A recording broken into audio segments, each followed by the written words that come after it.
Bec Wilson, a very, very warm welcome all the way from the other side of the globe, Brisbane, Australia, to the Humans versus Retirement podcast. Thank you for having me. This is cool. I can't wait to have this conversation. The time difference, Bec, means that you have just eaten dinner and you're on your gin and tonics. I am. I have the beautiful glass here to show the proof. I've just eaten breakfast and I'm on my coffee, so you couldn't be more polar opposite. I can't wait to have this conversation with you. You have written, I think, a brilliant book on retirement called "How to Have an Epic Retirement," and we're going to go through that. We're going to go through your brilliant views on a modern day retirement. And yeah, can't wait to jump in the conversation and get a raw Australian take on a modern day retirement. Oh, what a blessing.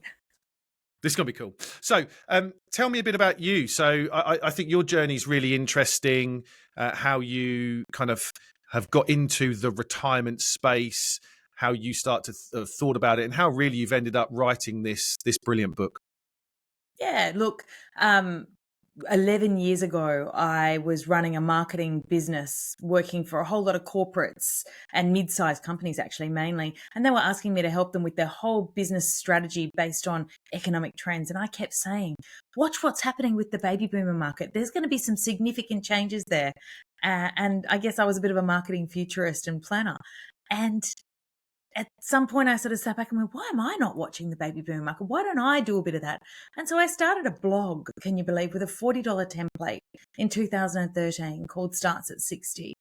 And within a couple of years, it had grown to 1 million followers. We took on millions of dollars of venture funding when that was cool. Grew a media company, a travel business. We rode it right into a COVID. That was really fun. As the travel business was rampantly expanding, we got it through a COVID and right back out the other side and back into growth. And I thought, you know what, 10 years in, I know what every over 60 needs. And now I need to put my heart and soul into doing a personal job of researching for the answers. And that's what led me in my transition project out of what I'd call my working full-time career into my next phase career, which I call my prime time, because I believe your prime time starts somewhere around about 47 when you get that taste for doing things that have real meaning and purpose, and that can lead you into that third act of your life. So I'm living that right now, and my first project was to write the ultimate retirement guidebook, and not just one about money, but one that took in all of modern aging, all the science of healthy living, the ways to understand happiness without it feeling all woo-woo and wellness and, sort of young person, making it grounded in the way this generation hopefully takes content seriously. So from having served them for 10 years, I feel like I know a little bit about what I'm doing, and it appears to have worked. We got #1 on the bestseller list in Australia last week for 2023 in retirement, and #2 behind our all-time amazing financial author in this country on the finance and consumer issues list. So I feel like I won the lottery. Yeah, and you absolutely deserve it. I think you've written an amazing book, and thank you. And I think I'll put the link to the books in the show notes. And for anyone listening that is and outside of Australia on the podcast, whether you're in the UK, the US, or elsewhere, yeah, there are some things that are relevant to Australia in the book, but there's 80% of the book is portable to anywhere that you go.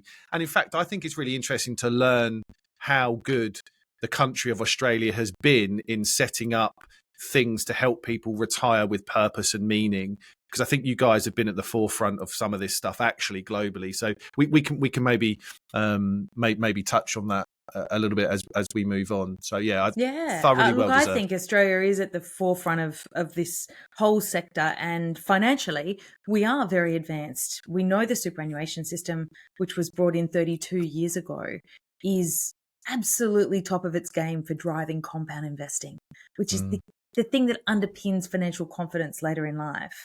So, that's something I think the rest of the world is catching on to, but it'll take time for it to catch up, and it'll take changes to laws and legislations, and that will take a long time potentially. But we also have an awful lot of other systems that are very, very similar to the rest of the world, the Western world. And so I hope we can find some compatibilities, and then maybe we can share ideas and come up with a new version for the global market one day. Yeah. Well, and I know from the work that I've done over here and this podcast and all of the work that there is an absolute thirst from the public to understand more about what I know that they are increasingly understanding is probably the most important phase of their life. And I don't think there's enough out there talking about the human element of retirement planning. It gets rooted in some of the numbers. The numbers make people anxious. They then pull away from the whole thing and end up, that kind of they have like that paradox of choice, and they get they don't do anything because they've just got so many things that are just kind of swirling around in their head. They don't get to the root of the issues. Well, it's frighteningly overwhelming when you look at the finance section of the book, that there's 11 sections to master in finance just to understand your finances and get your investing structure in place for retirement, before you even have to understand then how to draw down your money once you're in retirement. So just getting somebody's head around that, and then having the world likely to change in longevity somewhere along the path in the next 30, exponentially longer. So the whole ground is shifting in this space, but there's excellent science on which we can base a lot of the conversations outside of finance. Yeah. And finance is actually based on some pretty fundamental rules. And when you can break it down and explain them, people's lights come on, and then they go, I get it. I can do that. I can break down that little task into something I can apply. And then they can move to step 2, and then they can move to step 3. And all of a sudden it starts to become an epic picture. And I think we need to help people make it a quest. Yeah. The curiosity is worth it. We get further because we're curious. And, if we can keep people curious about retirement and what it can be for them, by God, we can change it from being that tired old thing that it's been made into. Love that. I couldn't agree more. I want to touch on one thing before I get into kind of the real meaty part of this conversation that I can't wait to go. How do you think your thoughts about retirement differ from kind of conventional wisdom? Is there kind of some really key things that you could say, well, look, all the work that I've done with people in this space, these are the things that actually, the bit of myth busting, these are the things that actually matter, and these are the things that everyone else tells us that matters. Look, I think the thing I've based my values on coming into this space and starting to write very, very regularly and present information in online courses and masterclasses and things like that is to be downright honest and to tell you the truth and to not dress it up in products. I'm not selling anything. So I'm in this very unique position where everybody I'm working with might be selling something, and I can help them teach the consumer how the world works, but I'm not selling their products. So for me, they might offer what I do as a value add on to build some loyalty on top of their services, but I'm not really selling anything other than people should know the truth about how the systems work.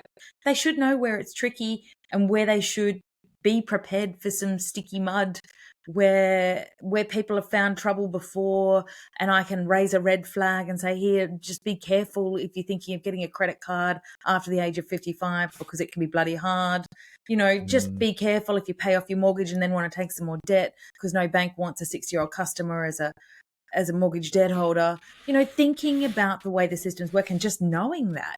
Because otherwise these things are urban myths that nobody really tells you. It's a little bit like childbirth. Have you got children?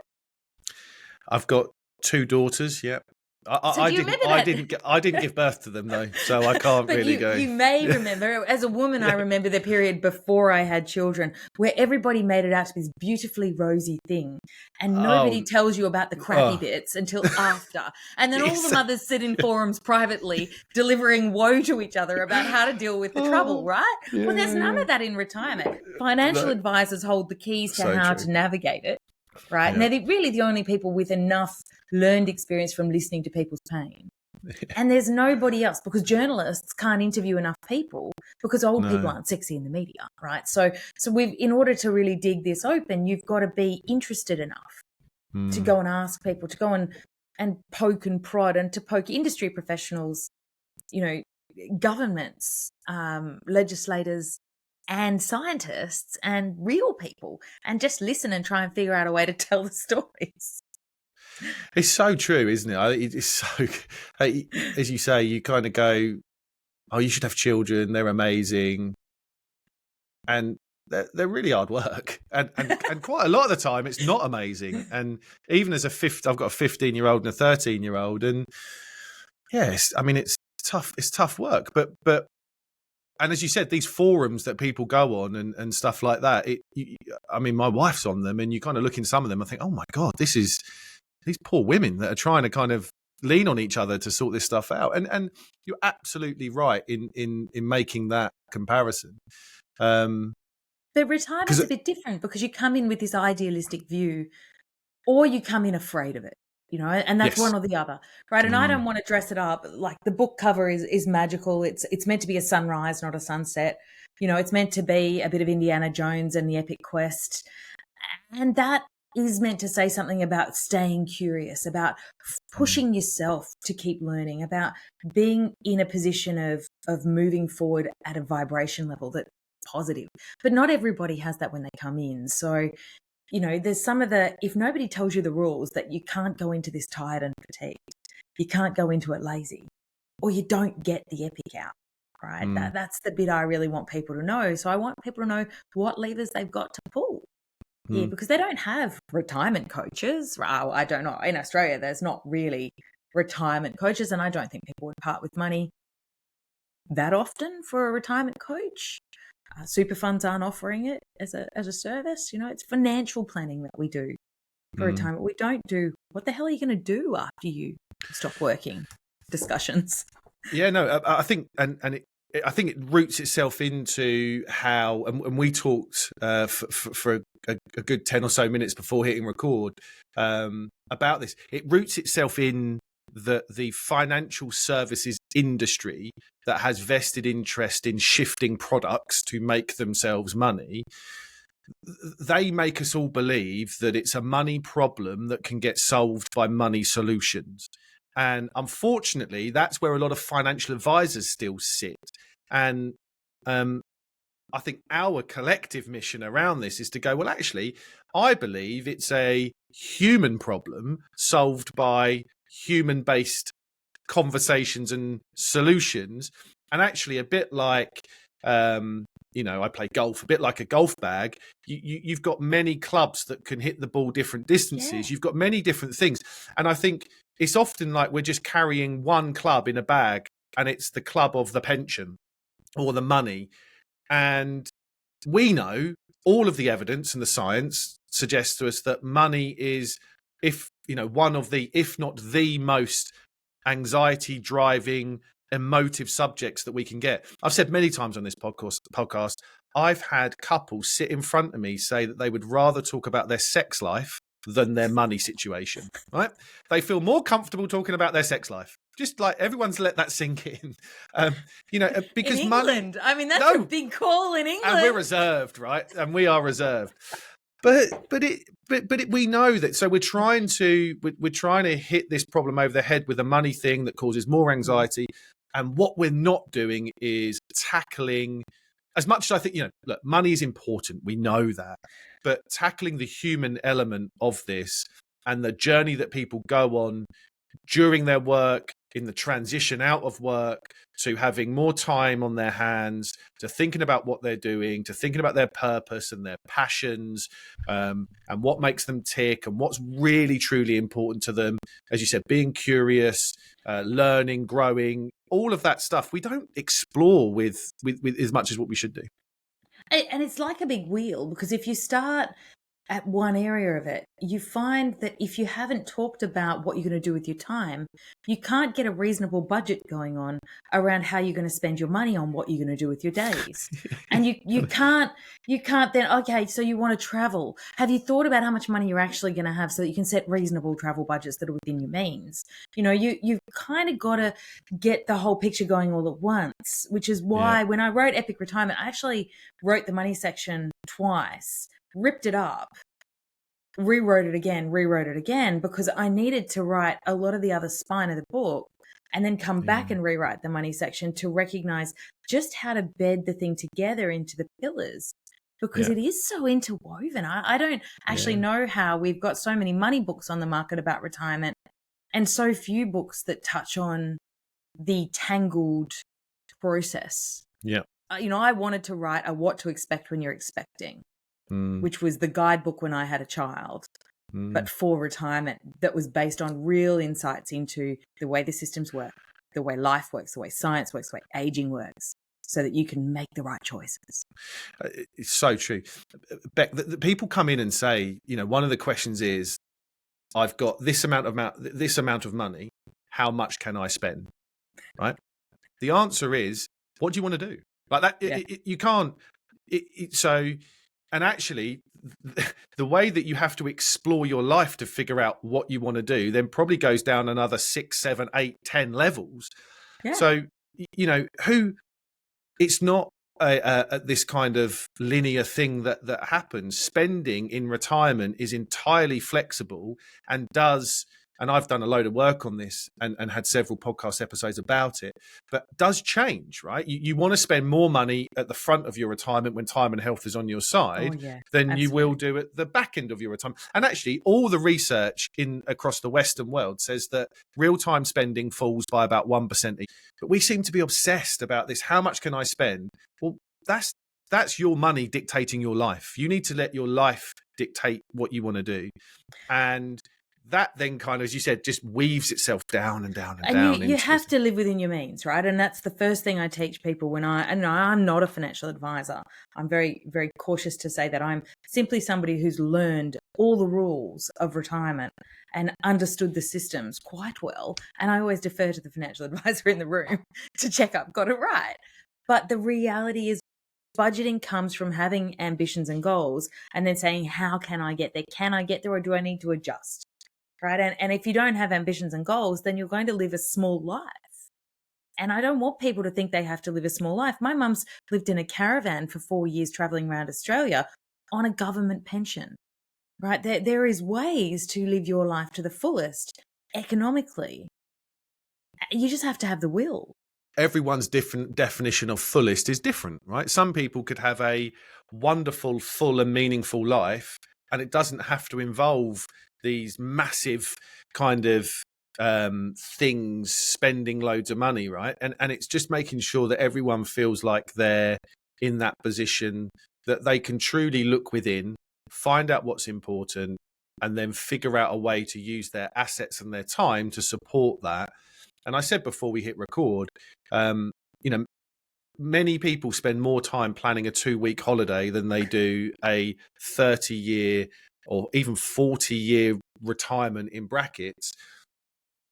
We need to spend some time thinking about this as individuals, about our own retirement, and know that there are people out there and resources out there we can go to help us do it, because it's one of those subjects that I think is too important to actually do it alone, alone and by yourself.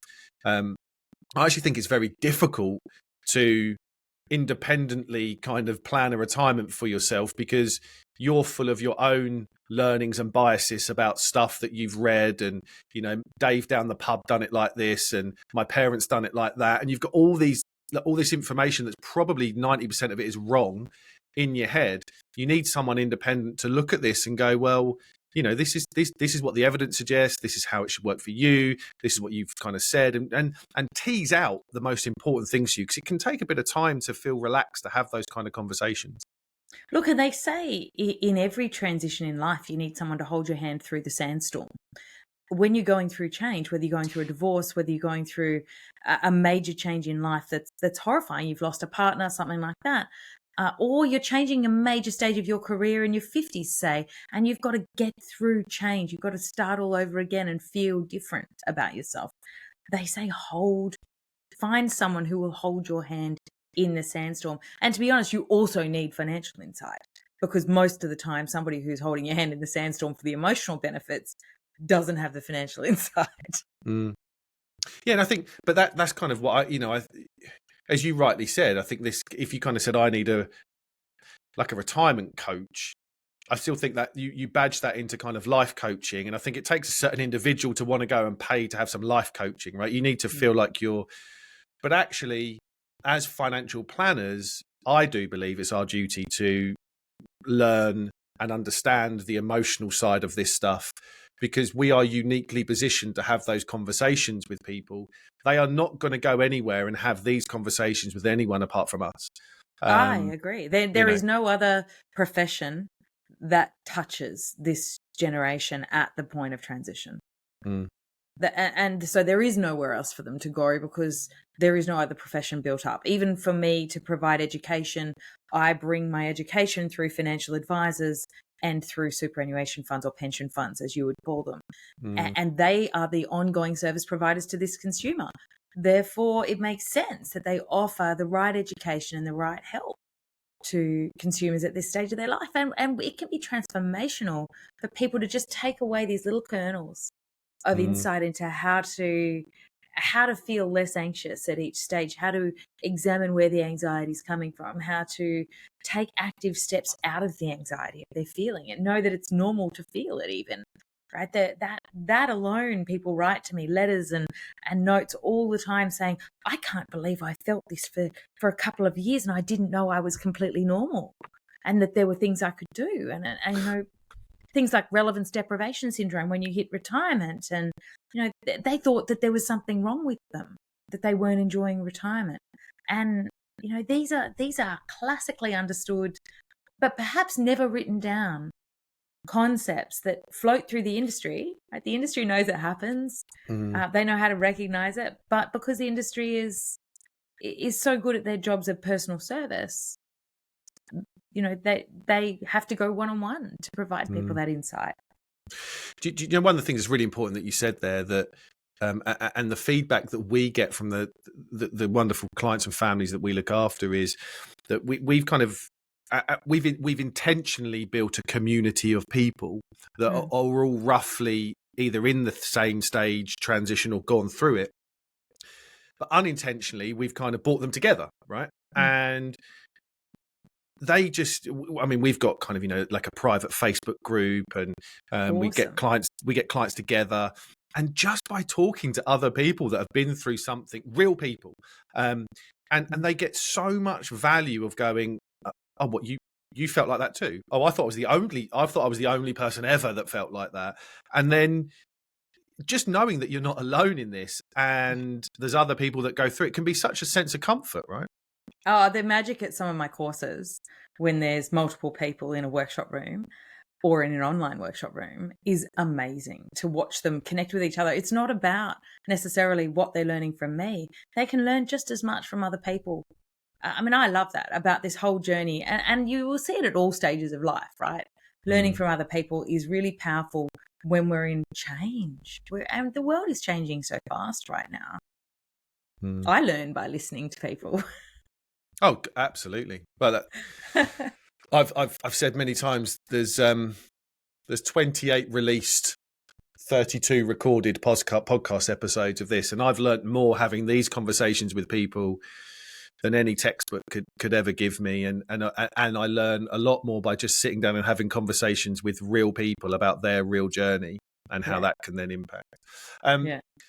I want to get into the meat and bones of your wonderful book, if I may. Of course. And there's two topics I want to really pull on, and I'm sure we'll come up with some questions and some stuff off them. But the first one is that really early on in the book, and I love the fact that you've obviously put this really early on, is the 6 pillars of retirement.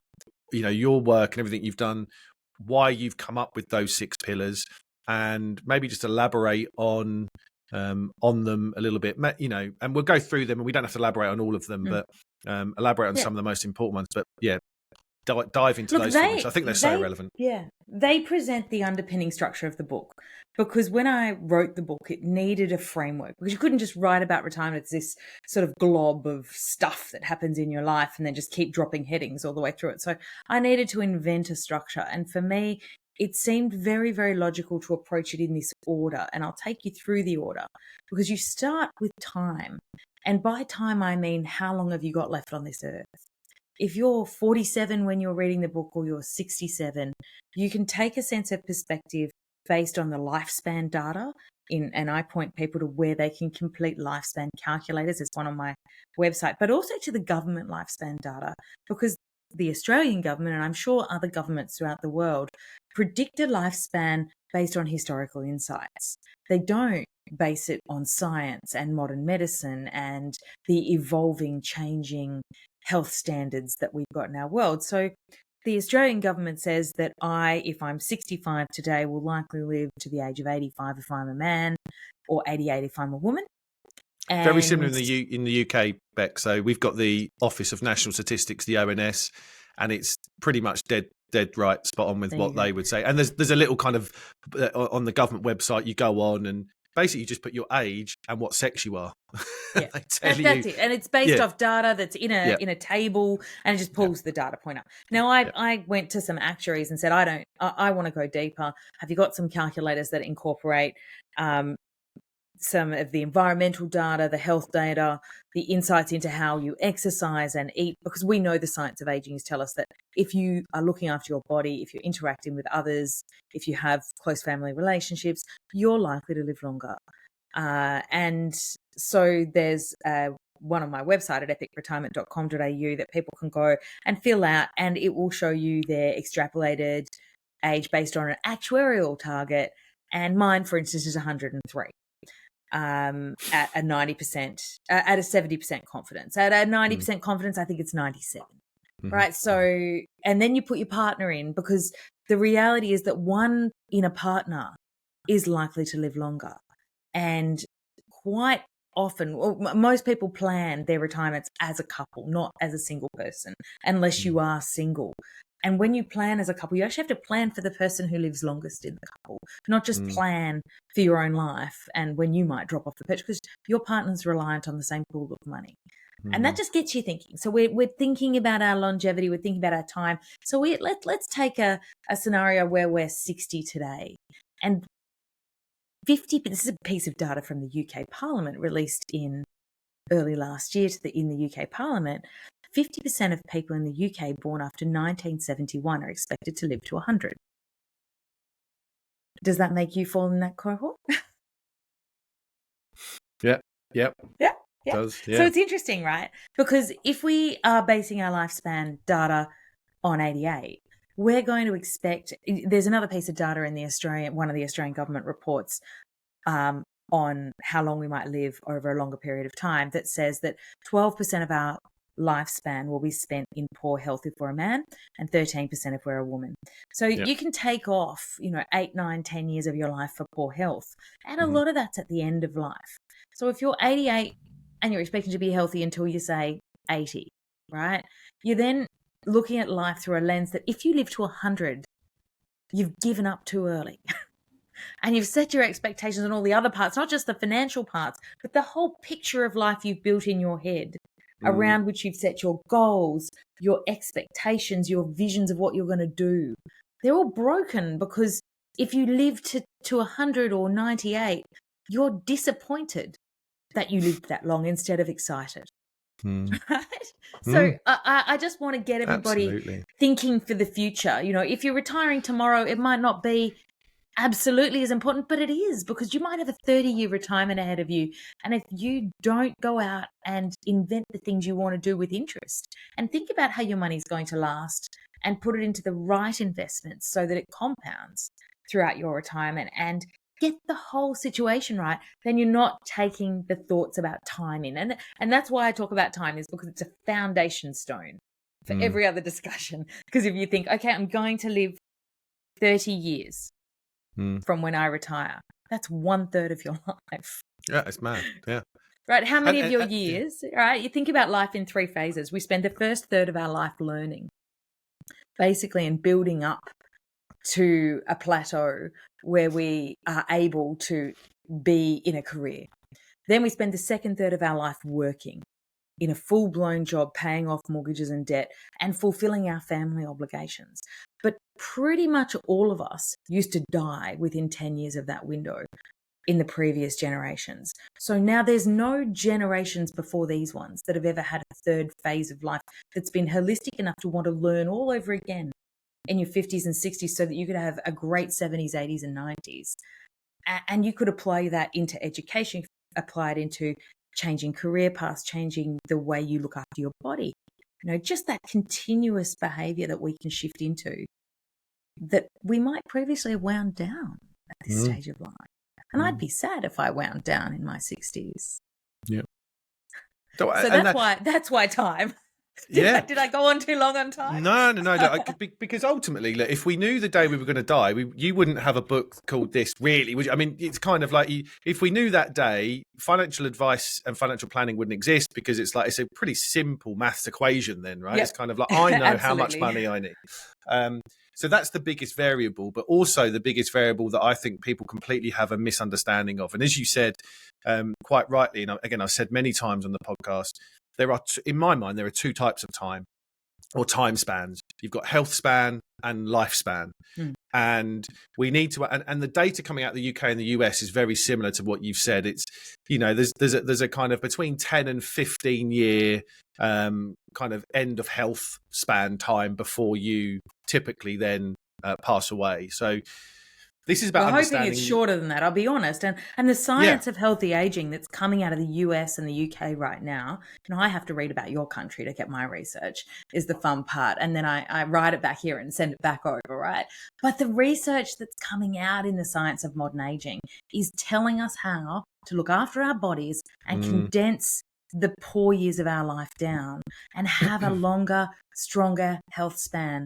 And I think everybody should know about it. I wrote a section in the book on it, and I'm very, very passionate about teaching people to age better and take their health dead seriously. But we'll get to health in a minute because money is the second pillar.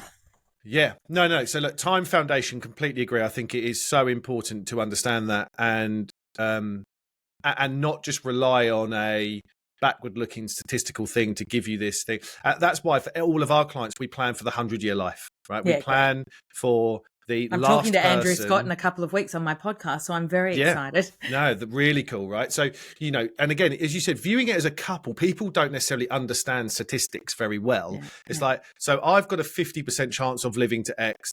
Actually, if you put 2 people in it, the percentages go up. So, like there's like an 80% chance that a married couple age 60 that one of you will get to about 95. It's ridiculous if you put Australia. 2 people together, right? So we need to plan for that. But yeah, I agree. And you've got to plan for the whole of life thinking, right? I want people to view that life fairly optimistically, right? I don't want them to look at it pessimistically from the start. But that's why time. So then we get into money. And when I say money, I don't just mean money. I mean financial confidence. Because ultimately you can have money but not draw it down because you're not confident with how much you can afford to draw down and how money works over the period of your lifespan. And I think, therefore, in the money section, I give you 11 areas that people need to understand.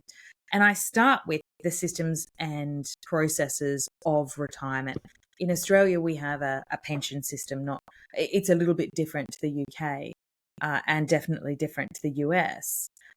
But the pension system is available to all Australians who pass an income or an assets test for the whole of their life after the age of 67. So it's a pretty amazing system. And you can take a part pension even if you have a $2 million house because your house is excluded from the qualifying criteria. So we can teach people in Australia to pay off their mortgage as early in life as they can and still have them eligible for the pension if they don't have a very large superannuation fund, which is a nice thing to know. So teaching them about that system, teaching them about the age pension and the superannuation system is very fundamental because I don't know about you, but in my 20s and 30s, I learned about residential real estate by buying property and getting in there and watching it grow during different property booms. Well, I think everybody should learn about how their money works in the second half of life by getting in there and understanding their pension funds and their retirement funds. And so few people take the time to learn the rules of the systems that I think then they're not able to have a meaningful conversation with their advisor. They're simply receiving information from their advisor. And I love people to ask. I want them to be curious and be better customers. One thing I want to pick up very briefly on that before we move on to the next phase is that the financial confidence is so important to feel like you can then actually use your money for the thing it should be used for, right? You've worked hard to diligently save. You might have gone through some, tough times building a career or a business and all of that stuff. So you get to a point where you now need to use the thing that you've built up to now do the second half of life. And if you're not confident, then you are not going to fully let go. You're still going to be shackled and you're not going to take advantage of the newfound freedom and time that you have. So I think financial confidence is fundamental in people living an epic retirement. It is. And one of the largest fears, the largest fear when I survey and ask questions of people is the FORO, the fear of running out. People desperately fear running out of money, even if they have plenty of it, right? And so it's a universal problem. People draw down the government mandated amount that they're allowed to at the very minimum in Australia, not the amount they could afford to if you really examine their budgets and understanding. So I have people go through and build a budget for their retirement. I teach them in the section how to think about the cost of living. We have some great benchmarks in Australia that allow you to understand the cost of living, and they're revised every quarter. So I teach people how to use those to set up their budget and compare them with the benchmarks. And then you start to move into thinking about layering your money, because when you're in retirement, you don't get a paycheck in Australia. You get various sources of income from various things, and people aren't used to that adjustment. They're not able to talk about that. So I think the more we talk about the fact that you layer a bit of government pension, you layer income from your pension fund, you might keep working for some small amount of income that might affect or not affect your pension incomes if they go above certain thresholds, and teach people how to master layering, right? Because I think that's powerful, and get them comfortable with the fact that they'll have multiple sources of income. And then also, of course, we have to talk about compound investing before retirement and after retirement, and how to use all of the ways to get money into your pension funds earlier so that they compound. And the reality that 60% of your earnings are usually done after retirement in Australia, right? I'm sure it is everywhere in the world. The reality that people don't realize that if they pull all their money out of their fund on the first day of retirement, they miss out on 60% of the potential upside they would have from compound investing and investing well with good advice. So I really just hammer that home. I'm sure financial advisors love me for it, because I just want people to understand why. Yeah.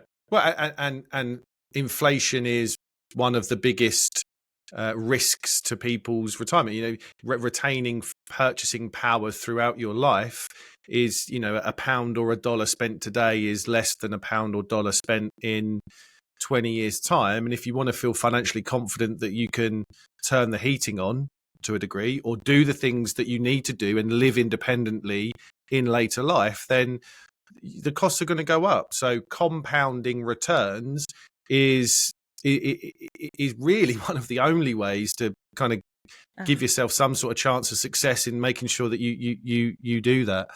I agree. The third element is really interesting, isn't it? Yeah, you can't have an epic retirement without your health. And I think a lot of people run into retirement having worked too hard for too many years. They're tired. In the old way, it was work yourself to the bone and then retire. Right. And worry about your body when you get there, because, you can go for a morning walk after you retire. Well, I can tell you now, the science of healthy aging is just fascinating right now. I'm reading everything I can on it and working with academics and all sorts of wonderful things. And I tried to make sure I reflected it. And for me, I try to curate, I guess, a flavor of what's going on all around the world for people so that they can see how they need to absorb this information, where they could go to get more insight into these things, or just to have a shallow view if that's all they have the interest in. But if you can understand there's two parts to health. There's looking after your body to improve your health span, just being proactive. And I hate to say it, but exercise and diet has been the solution for many, many decades. But it's new science now that's telling us, that's been proven on mammals, on the cells in mammals, to show that they can almost reverse aging with exercise and diet, right? Cellular senescence is really becoming a proven thing. So, whether you believe the science or not, it's worth a read. It's worth understanding the future of aging science and how it's reversing the risks of cancer. It's turning down the dial on cardiovascular disease. It's impacting the genetics that drive things like diabetes and all of those major diseases we see in the second half of life. And then you've got the other side of health, which is we shouldn't just go to the doctor when we get sick. We should know enough about our bodies to know what to watch, what the warning signs are, and what we should be checking proactively to avoid chronic illness. And I don't mean in the jogging regularly and eating well, Mediterranean diets and all that. I mean over here in, do you know what your blood pressure is? Do you know what your cholesterol is? Do you know what it should be? Because we can't rely on the medical system in the next phase of medicine to do the work for us. We've done that for too many decades, and medicine has become something that treats disease, not manages prevention.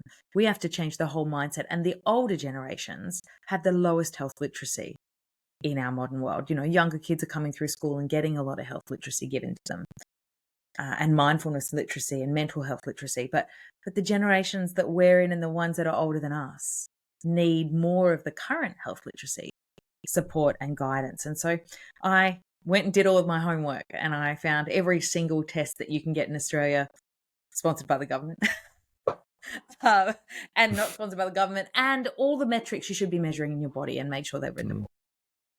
And you can measure a lot of those by the thing on your wrist, right?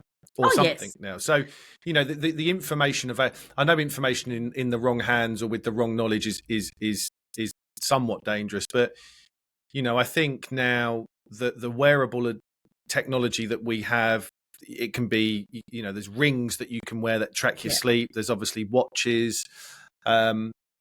So I think honestly, walk past the pharmacy though and get your blood pressure checked once every 3 months, right? And if you don't know what your blood pressure is and you haven't had it checked in a while and you don't want to have it checked, that's a question mark for me, because if you aren't willing to reverse the issues that you have, then you will have crappy retirement, because your body will go before your money does, right? And here we are all worried about our money, and it's like, well, did you go to the gym today? Because I can tell you now, you'll be better for it if you did your weight, your muscle mass exercises, your cardiovascular health, and your balance exercises from midlife all the way through. If you can form good behaviors, you'll benefit for it all your life. And I hate to be that preachy girl, but I just want us all to live our best life. I went to the gym this morning in between my 4:40 a.m. radio show and my 8 o'clock meeting. But if I can fit it in, other people can fit it in. Yeah, absolutely. Absolutely. Yeah. So that's health, right? No, and that does lead on to the next phase as well, doesn't it? Absolutely. It does, the next pillar. I mean, health is fundamental, but then you've really got to think separately about your happiness and fulfillment. The whole I start the happiness and fulfillment section with a deep dive into the science of happiness. And people might go, that's a load of codswallop. But there is a science of happiness, right? There is a set of data and insights that's come out of the academic world from studying 1 million or more people worldwide through the different phases of life, with them answering questions about when they felt happy and when they did not feel happy. And that's been going on for decades. There's also longitudinal studies of aging that are pointing, the Harvard longitudinal study points to social activity being the single largest impactor of human happiness, right? And here we are worrying about our money as the primary way to have an epic retirement.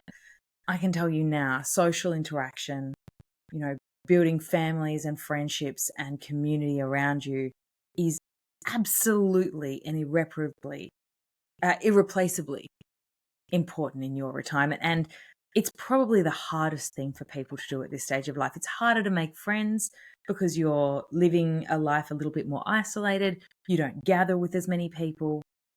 You know, it's fundamental that we have to give people the energy and the excitement to go back in and make some friendships and to look after their family relationships. And if they're isolating themselves, to step forward and find pathways out of isolation.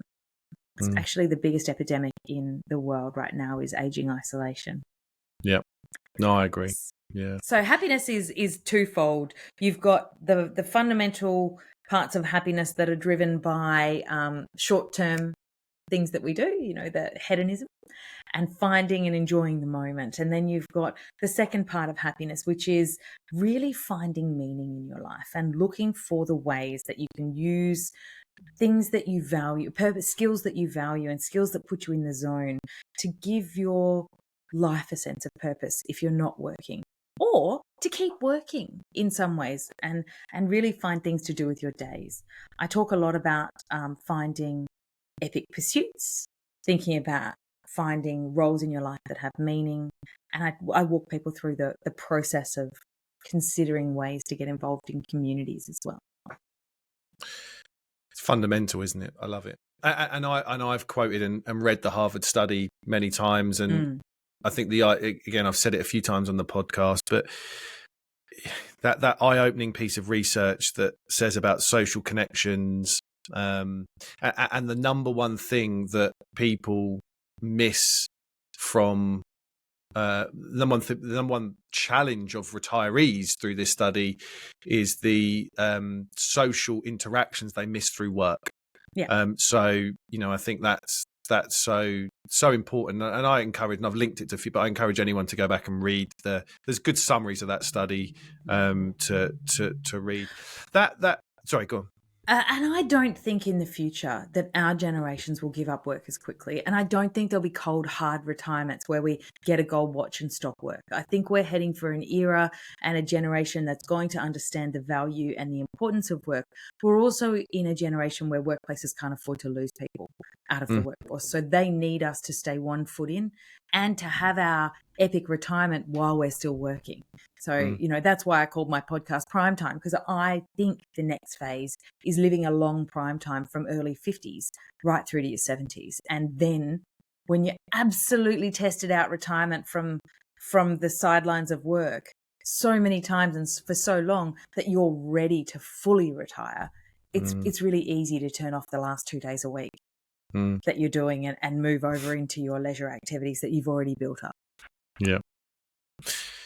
That we're going to cover the last two, but it links into the next bit that I'm going to talk to you about your 5 big stages of retirement, which I can't wait to delve into in a second.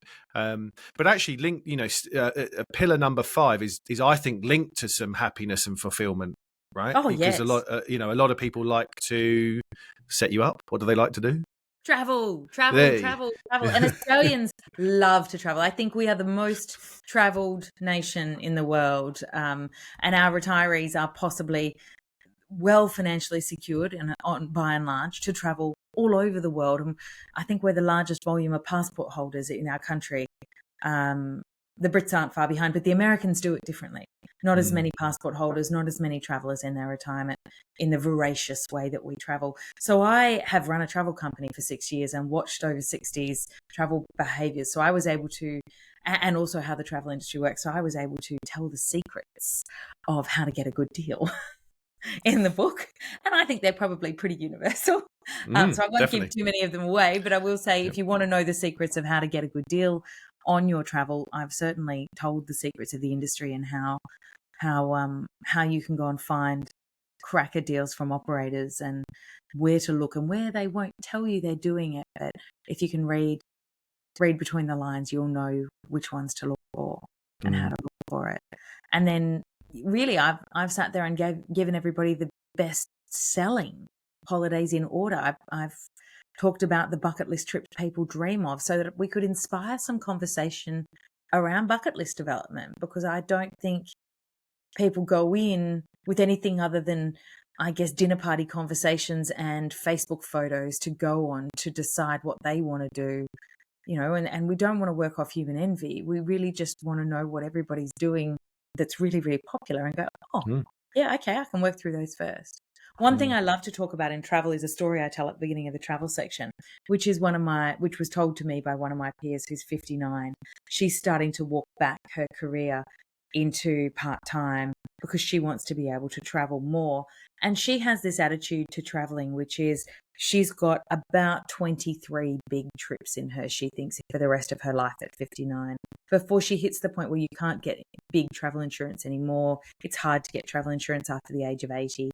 That might change as we get older, but the costs are really on the insurer's side at that point.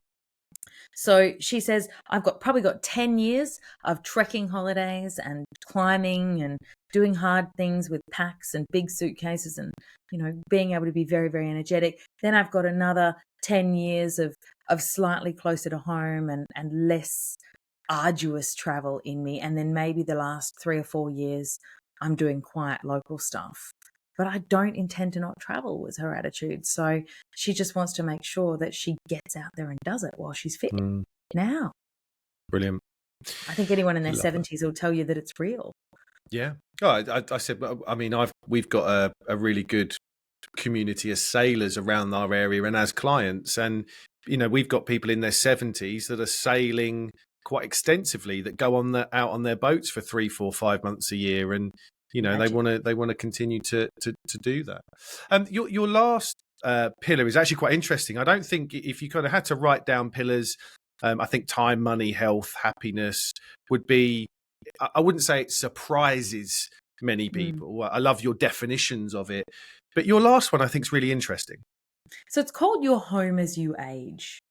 And that's because I think people lose a lot of money by turning over their homes on the wrong whims in the second half of life. So if I can get people to see the whole perspective of their aging life, and this is where the next conversation on stages of life comes in as well.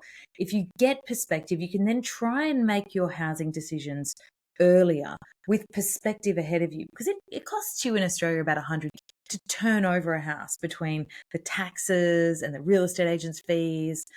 And why lose that if you've only got a small super fund? Why take the risk of getting it wrong? We also have some wonderful concessions on downsizing from when we're 55 in this country, where we can get money into our pension funds tax-free. So understanding the way that works and getting perspective, but also getting perspective on industries that you're not familiar with, right? You go into retirement and you're pretty young still. So you're not really willing to talk about retirement villages or how they work. You don't really want to think they're in your future yet. But you do need to get some level of perspective of whether you think you need a lifestyle house in your 60s, or you want to buy one apartment that's going to try and get you through the whole period of your life, right? Or whether you want to live by the sea for a period, but then if your partner was to pass away, would you live closer to your children, right? Just having a bit of concept of what's important to you about where you live and how you might age in place. I mean, increasingly, the Australian government is trying to push everybody to use home care services, not aged care services. Only about 8% of our population will actually go into aged care, and that will only be high needs people in the future, because we just can't provide the facilities in institutions. The costs are too high.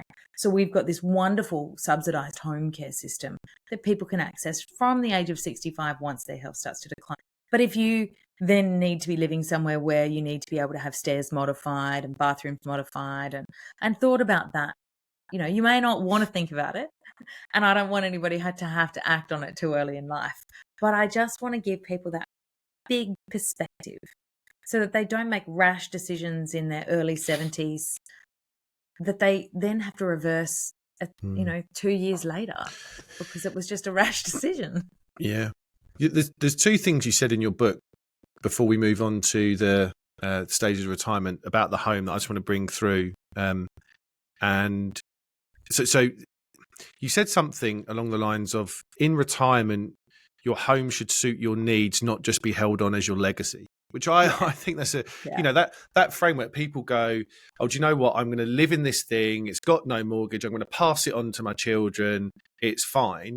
and what you end up sacrificing is your lifestyle, because So my that grandpa did it. home, Yeah, my grandpa had this beautiful third generation family home.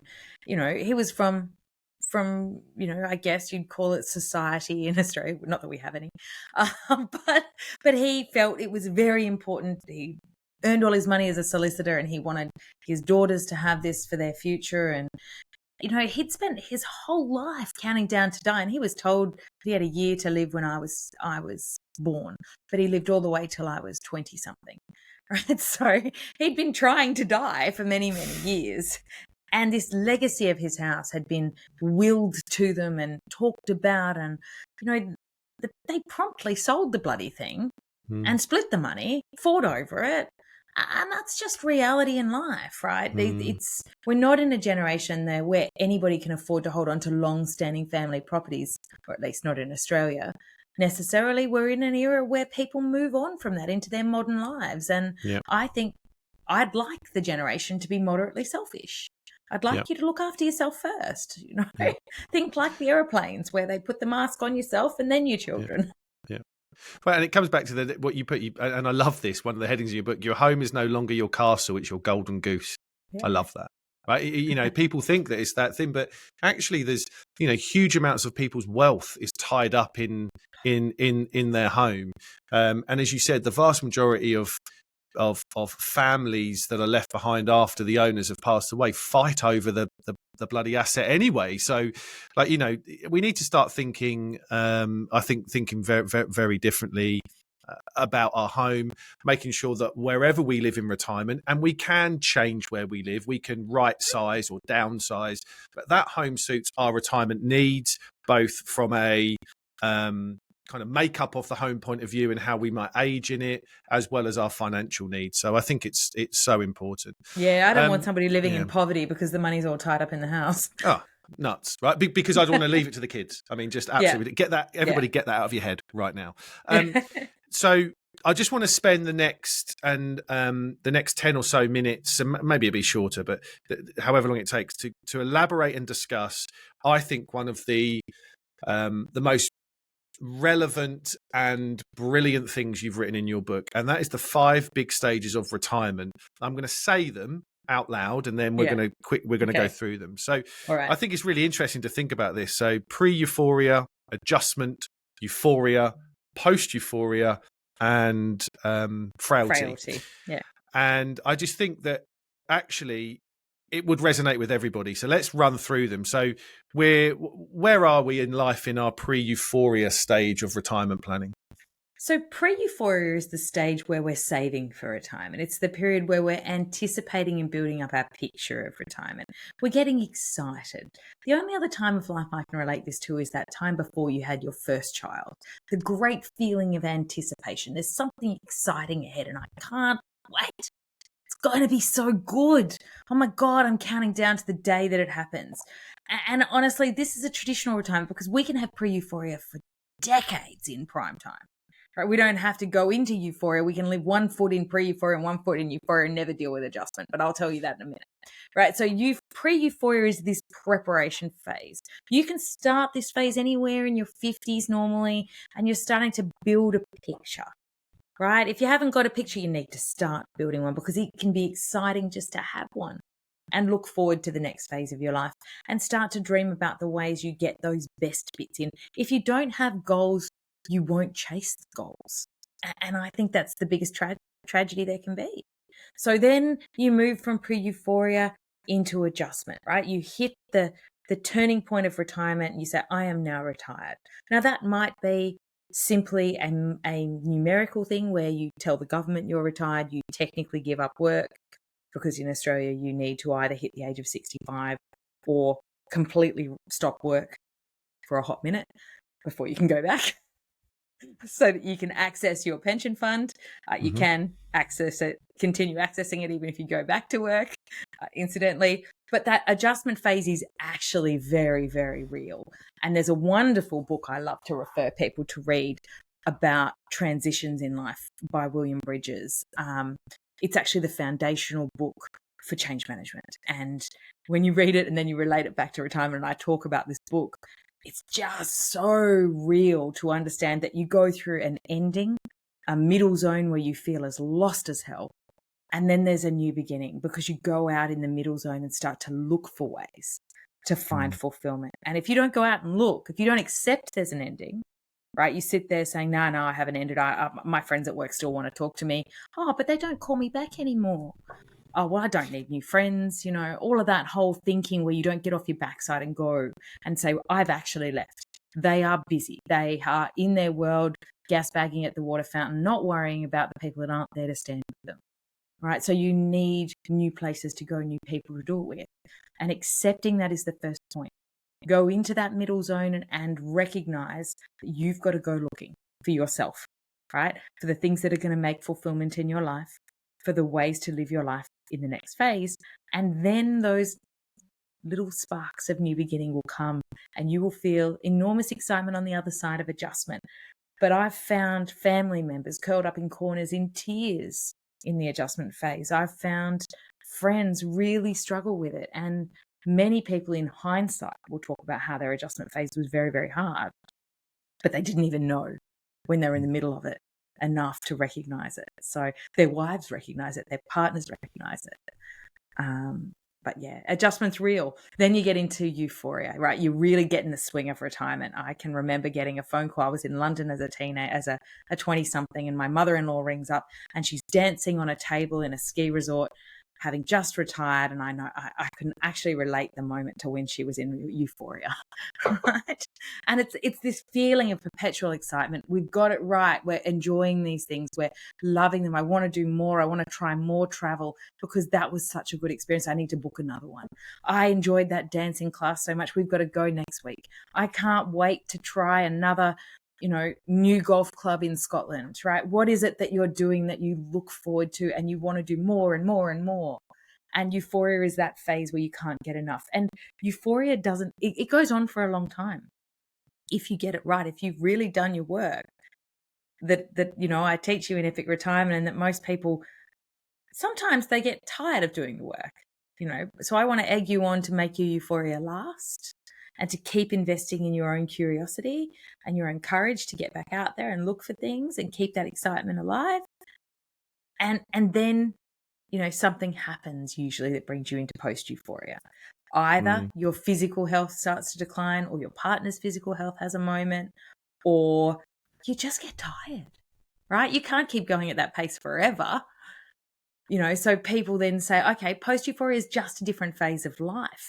It's a phase where you look more locally for your activities. It's where you're not necessarily off traveling. You're building communities around you. And you'll find, and my dad turned around to me a couple of months ago and he said, I think I'm heading into post-euphoria.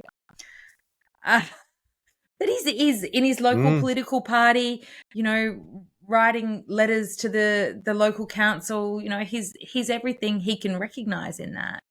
Being participatory in his local areas, joining his organizations in the local area, and going to the gym every day. And that, for him, he's in a routine, and he hasn't been in that for his euphoria. He's had a very, enjoyable euphoria. And now he feels like, this is a good, settled way of living. He's not unwell. He's healthy.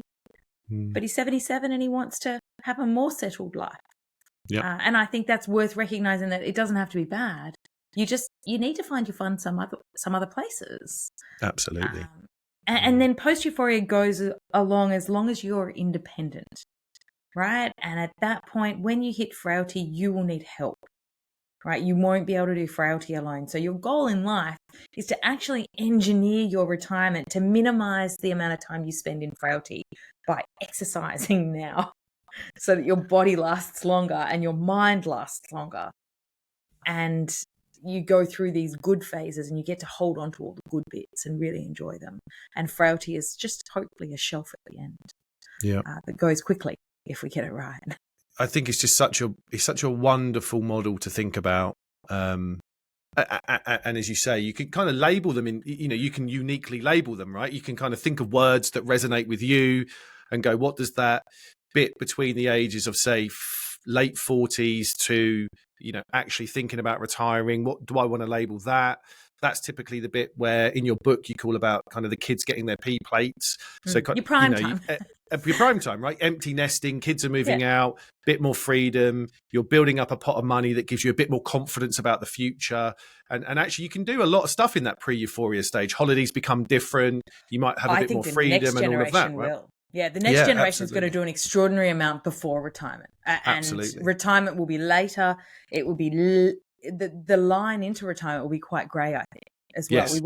We won't have Yeah. as straight a line down. The gold watch won't be there. Yeah. No, I agree. Absolutely. So I think it's a wonderful model. Think about that transition. Think about what retirement looks like. Think about as you slow down, what the kind of, what your late 70s, early 80s look like, and then start to think about actually what do I need to have to retain independence for as long as I can. And when I haven't got the ability to retain that independence, maybe I don't want to be a burden emotionally and financially on the children or anything like that. So how do I try and make sure that works? Yeah. So I think it's a wonderful framework to think about.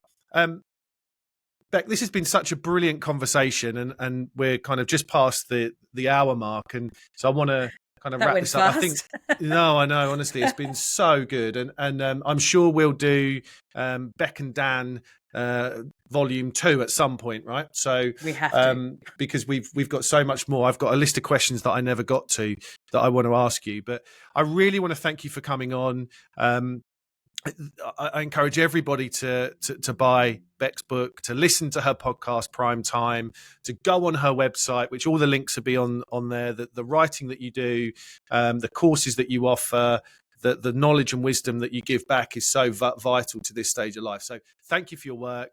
Thank you for coming on, and thank you for kind of giving us your take on retirement. I think it's going to add so much value to people that listened in. Thank you so much for having me, Dan. Been brilliant. And that just leaves me to thank everybody once again for listening to the Humans versus Retirement podcast. Until next time, take care.